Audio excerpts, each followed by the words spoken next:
कर्पूरगौरं करुणावतारं संसारसारं भुजगेन्द्रहारं सदा वसन्तं हृदयारविन्दे भवं भवानी सहितं नमामि।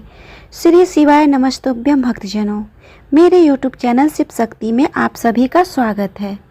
आज हम सुनेंगे शिव महापुराण की कथा के दूसरे अध्याय। भक्तजनों, आप लोगों ने इसके पहले का वीडियो देख के जो प्यार दिया उसके लिए आप लोगों को बहुत बहुत धन्यवाद। आशा है आप इस वीडियो को इसी तरह प्यार देंगे और अपने जीवन में आने वाले सारे समस्याओं का इस कथा के माध्यम से समाधान करेंगे। श्री शौनक जी ने कहा, महाभाग सूत जी, आप धन्य है, परमार्थ तत्व के ज्ञाता है। आपने बहुत कृपा करके हम लोगों को यह दिव्य कथा सुनाई है। निश्चित ही भूतल पर इस कथा के समान कल्याण का कोई दूसरा सर्वश्रेष्ठ साधन नहीं है। यह बात निश्चय ही आज हमने आपकी कृपा से समझ ली है। सूत जी, कलयुग में इस कथाओं के द्वारा कौन कौन से पापी शुद्ध होते हैं उनका कृपा पूर्वक वर्णन कीजिए एवं इस जातक को कृतार्थ कीजिए।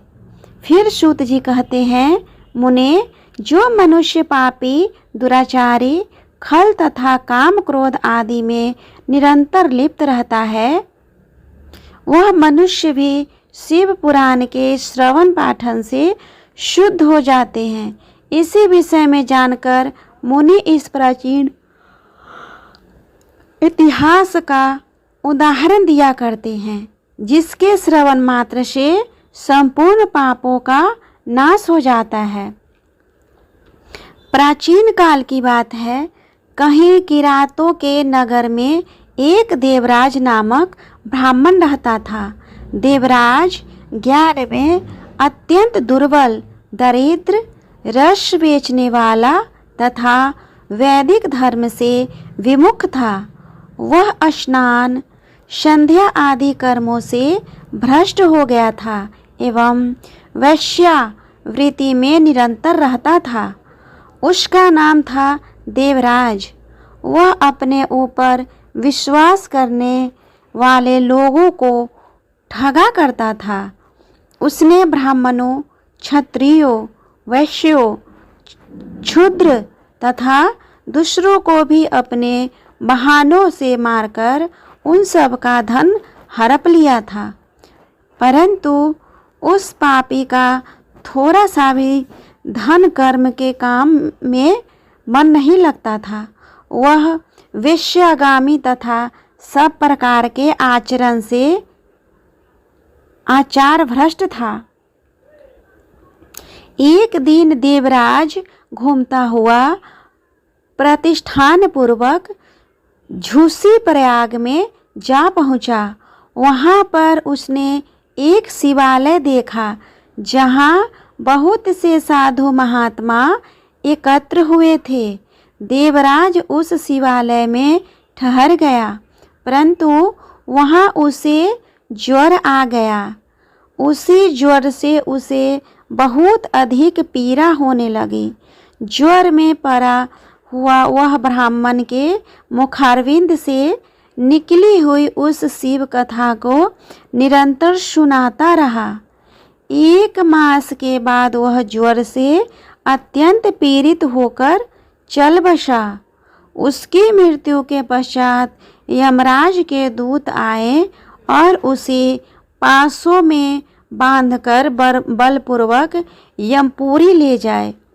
इतनी ही देश में शिवलोक से भगवान शिव के पार्षद गण आ गए। उनके गौर अंग कर्पूर के समान उज्ज्वल थे, हाथ त्रिशूल से सुशोभित थे। उनके संपूर्ण अंग भस्म से चमकता रहे थे तथा रुद्राक्ष की मालाएं उनके शरीर में शोभा बढ़ा रहे थे।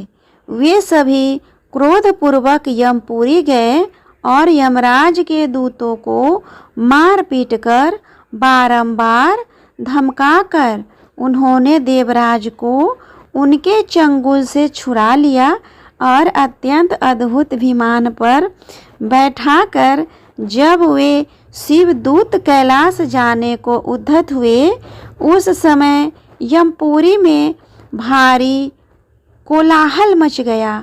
उस कोलाहल को सुनकर धर्मराज अपने भवन से बाहर आए।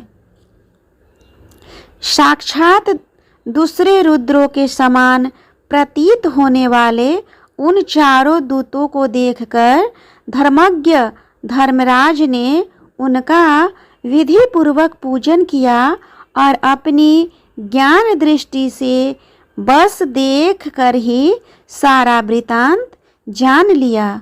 उन्होंने भय के कारण भगवान शिव के उन महात्मा दूतों से कोई बात नहीं पूछी, अपितु उन सब की पूजा व प्रार्थना की।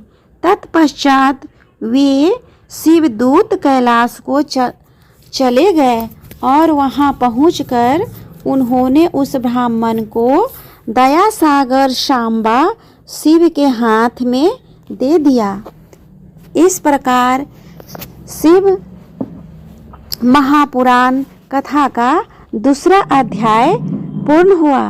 भक्तजनों, आपको मेरा यह कथा कैसा लगा प्लीज़ कमेंट करके बताएं, और अगर अच्छा लगा हो तो मेरे वीडियो को लाइक और शेयर करें। साथ में मेरे चैनल को भी सब्सक्राइब कर लें ताकि जब मैं इस कथा का अगला पार्ट का वीडियो अपलोड करूं उसका नोटिफिकेशन सबसे पहले आपको मिले और भगवान शिव शंकर की कृपा आप पे मिले। भक्तजनों, आपने इस कथा का पहला अध्याय अगर नहीं सुना हो तो इसका वीडियो मेरे चैनल पे अपलोडेड है, आप वो सुन सकते हैं। इसके साथ ही मैंने सावन महात्म कथा का वीडियो भी अपलोड कर रही हूँ जो सीरियल वाइज हर एक दिन का होगा। इसके भी कथा का आप श्रवण कर सकते हैं जो कि मेरे चैनल पे आपको मिल जाएगा। भक्तजनों, तब तक के लिए भगवान शिव शंकर आप सभी पे अपनी कृपा बनाए रखे। श्री शिवाय नमस्तुभ्यं भक्तजनों।